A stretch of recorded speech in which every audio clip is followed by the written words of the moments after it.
अमरावती शहर गुन्हे शाखेची मोठी कारवाई. सराईत घरफोड्या गुन्हेगारी जेरबंद.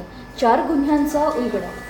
अमरावती शहर गुन्हे शाखेने प्रभावी कारवाई करत घरफोडींच्या गुन्ह्यांमध्ये सक्रिय असलेल्या एका सराईत गुन्हेगाराला ताब्यात घेतले असून शहरातील एकूण 4 घरफोडींचे गुन्हे उघडकीस आणले आहेत. या कारवाईत एकूण 1,22,500 रुपयांचा मुद्देमाल जप्त करण्यात आला आहे. पोलीस आयुक्त यांच्या आदेशानुसार रेकॉर्डवरील घरफोडी गुन्हेगारांवर विशेष पाळत ठेवून कारवाई सुरू होती. त्यानुसार गुन्हे शाखेचे पोलीस निरीक्षक संदीप चव्हाण यांच्या नेतृत्वाखालील पथकाने गुप्त माहिती आणि तांत्रिक विश्लेषणाच्या आधारे ही यशस्वी कारवाई केली.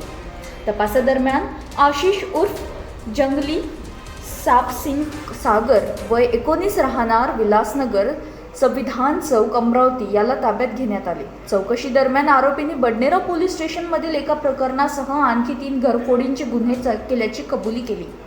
उघडकीस आलेले गुन्हे बडनेरा पोलीस स्टेशन अपक्रमांक 107/2026, बडनेरा पोलीस स्टेशन अपराध नंबर 248/2026, गाडगेनगर पोलीस स्टेशन अपराध क्रमांक 310/2025, गाडगेनगर पोलीस स्टेशन अपराध नंबर 351/2025.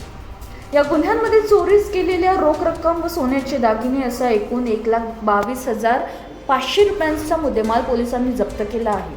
ही कारवाई पोलीस आयुक्त राकेश ओला यांच्या मार्गदर्शनाखाली पोलीस उपायुक्त गणेश शिंदे, श्याम घुगे, रमेश धुमाड तसेच सहाय्यक पोलीस आयुक्त शिवाजी बचाटे यांच्या मार्गदर्शनात पार पडली. कारवाईत पोलीस निरीक्षक संदीप चव्हाण यांच्या नेतृत्वाखाली पथकातील अधिकाऱ्यांनी महत्त्वाची भूमिका बजावली.